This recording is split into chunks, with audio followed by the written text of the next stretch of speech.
Trial যায়। কারণ আমরা তো দেখতে পাচ্ছি তৃণমূলের বিভিন্ন নেতারা কার্তিক মহারাজের ছবি দিয়ে ওনার নাম লিখে বিভিন্ন জায়গায় তাকে বদনাম করছেন। খবরটি বিস্তারিতভাবে দেখতে থাকুন আলোক শিখা নিউজ গ্রুপ। এই সবাই হয়েছে রেডি যাবো সব ready roll roll roll roll প্রস্তাবটা আজকে যে কার্তিক মহারাজের যে আবেদনটা ছিল সেটা নিয়ে আজকে কি হলো আদালতে যদি একটু বলেন।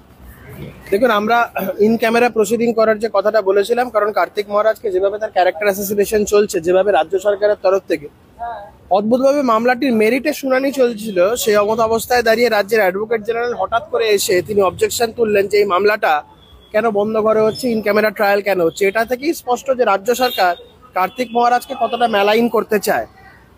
এই ধরনের আইনগতভাবে জজের ডিসক্রিপশন আছে, আমরা জজের কাছে একটা ভার্বাল প্রেয়ার করেছিলাম, উনি অ্যালাউ করেছিলেন। তারপরেই মামলাটা বন্ধ ঘরে হচ্ছিল, রুদ্ধদ্বারভাবে হচ্ছিল, ইন ক্যামেরা প্রসিডিং যেটাকে বলে। রাজ্য সরকারের অ্যাডভোকেট জেনারেল প্রথম এসেই কোর্টে যে কথাটা বললেন যে বন্ধ ঘরে কেন হচ্ছে, ইন ক্যামেরা কেন হচ্ছে। তো যখন এই পয়েন্টটা রেজ হলো, জজ সাহেব আমাদের একটা ফর্মাল অ্যাপ্লিকেশন করতে বলছে যে কেন আমরা ইন ক্যামেরা ট্রায়াল চাই। কারণ আমরা তো দেখতে পাচ্ছি তৃণমূলের বিভিন্ন নেতারা কার্তিক মহারাজের ছবি দিয়ে ওনার নাম লিখে বিভিন্ন জায়গায় তাকে বদনাম করছেন। একটা 13 বছরের পুরনো একটা মিথ্যা অভিযোগকে কেন্দ্র করে কার্তিক মহারাজকে কালিমালিপ্ত করছেন।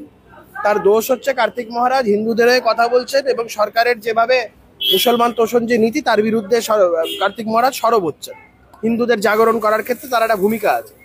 তো এই যে কার্তিক মহারাজের উপর এই যে আক্রমণ, এটা থেকে স্পষ্ট রাজ্য সরকারের যে ভূমিকা আজকের দিনে দাঁড়িয়ে যে বন্ধ ঘরে কেন হচ্ছে, কারণ তারা চায় এই বিষয়টা যদি পাবলিকলি আসে তাহলে তাদের কার্তিক মহারাজকে আরো মেলাইন করতে সুবিধা হবে। আমরা এটাতে ভীত বা সন্তুষ্ট কিছুই নাই, কিন্তু একটা সাধু মানুষের তার ব্যক্তিগতভাবে তাকে একটা মিথ্যা অভিযোগ দিয়ে তাকে এভাবে মেলাইন করবে এবং সেটা নিয়ে জনসমক্ষে তৃণমূল কংগ্রেস সেটা নিয়ে রাজনীতি করবে, আমরা সেটা কেউ চাই না। যাই হোক, আমরা একটা ফর্মাল অ্যাপ্লিকেশন ফাইল করবো। ইন দি মিন টাইম সোমবার মামলাটি নেক্সট হিয়ারিং হবে। কোর্টের মধ্যে দাঁড়িয়ে রাজ্যের অ্যাডভোকেট জেনারেল কোর্টকে অ্যাসিওরেন্স দিয়েছেন, তিনি আশ্বস্ত করেছেন কোর্টকে যে কার্তিক মহারাজ বা অন্য কোনো ব্যক্তি এই কেসের সাথে জড়িত কারোর বিরুদ্ধে পুলিশ কোনো রকম কোনো অ্যাকশন নেবে না। কোর্ট সেটা শুনেছে। কোনো ফর্মাল অর্ডার রেকর্ড না করা হলেও কোর্টের সামনে রাজ্যের অ্যাডভোকেট জেনারেল একটা অ্যাসিওরেন্স দিয়েছেন এবং কোর্ট এটাকে খুব বোনাফিডে ওয়েতে নিয়েছে এবং কোর্ট এক্সপেক্ট করে যে কোনো কোর্টের ক্ষেত্রে যদি কোনো ভার্বাল অ্যাসিওরেন্স দেওয়া হয় এবং সেটা যখন রাজ্যের অ্যাডভোকেট জেনারেলের তরফ থেকে দেওয়া হয়, ধরে নেওয়া হয় যে সেটাই কথা তারা রাখবে। এবং আমরা কোর্টকে যখন বলি যে একটা ফর্মালি আপনি কোনো প্রোটেকশন অর্ডার, কোর্ট বলে যদি এই কথাটা তারা না করে, যদি এর মধ্যে কোনো কোয়ার্সিভ অ্যাকশন নেয়, বাদ বাকি we will take care what to do. তো আমরা সোমবার দিন আমরা বিন্দুমাত্র আমরা আশঙ্কিতও নই, কিচ্ছুই নেই। আমরা জানি যে এই মামলায় আমাদের জয় হবেই এবং আমরা কালকে একটা ফর্মাল অ্যাপ্লিকেশন ফাইল করব ইন ক্যামেরা প্রসিডিং করার জন্য। তারপরে সোমবার দিন আবার হিয়ারিং।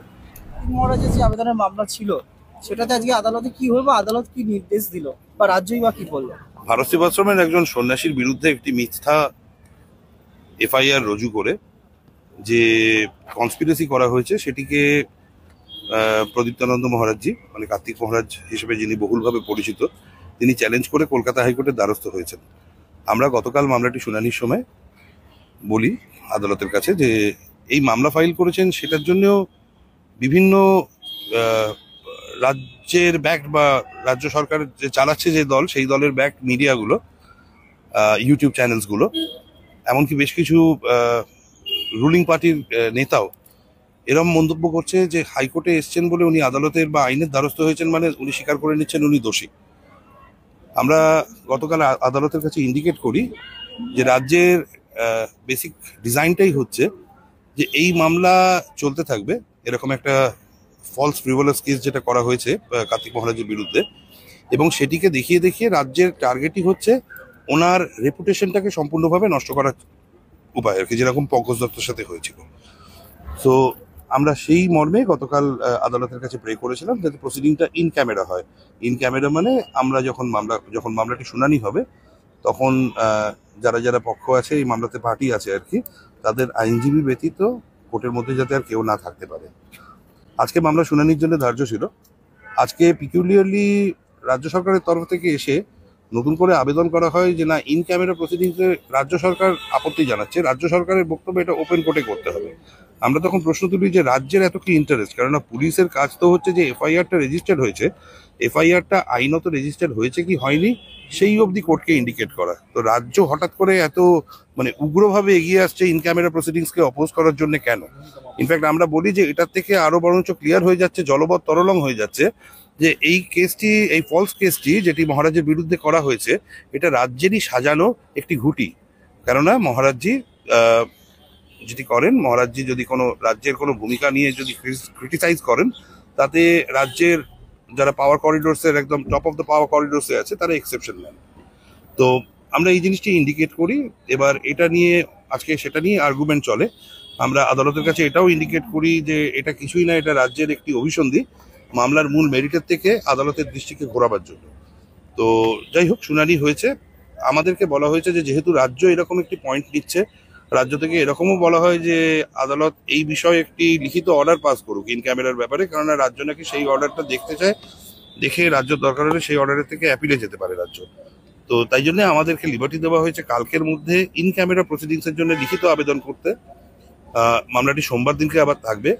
রাজ্যর অ্যাসিওরেন্স কোর্টের কাছে আদালত সেটি শুনেছেন, শুনে আশ্বস্ত করেছেন যে এই মামলার নেক্সট দিন অবধি মহারাজজির ওপরে, কার্তিক মহারাজের ওপরে এবং আরেকজন ভদ্রমহিলাও মামলা করেছেন, সেটিতে অবশ্য আমি নেই, ওই আশ্রমেরই কোনো স্টাফ আর কি, পুলিশ কোনো রকম ভাবে এই কেসে প্রসিড করবে না। তো আজকে আপাতত এই অবধি হয়েছে। ধন্যবাদ। আপনি কি গাছ লাগাতে ভালোবাসেন? বিভিন্ন দেশি বিদেশি ভ্যারাইটিস ফুল এবং ফলের গাছ খোঁজ করছেন? তবে আর দেরি না করে চলে আসুন মা মিনতি নার্সারি এবং বোটানিক্যাল গার্ডেনে। পরিচালনায় সুমনা নাথ। আমাদের ঠিকানা কমল কুমারী দেবী মডেল স্কুল মোড়, রঘুনাথগঞ্জ, মুর্শিদাবাদ। মোবাইল নাম্বার 8348857572 অথবা 9732447572। স্বপ্না কম্পিউটার, যেখানে আপনি পাবেন একই ছাদের তলায় বিভিন্ন নামি দামি branded computer, desktop, laptop, keyboard, printer, সিসিটিভির মতন আরো অনেক কিছু। তাই আর দেরি না করে আজই চলে আসুন আমাদের ঠিকানায়। স্বপ্না কম্পিউটার, রঘুনাথগঞ্জ বাস স্ট্যান্ডের বিপরীতে, মুর্শিদাবাদ। অথবা বিশদে জানতে আজই কল করুন 9735388488 বা 9732844398।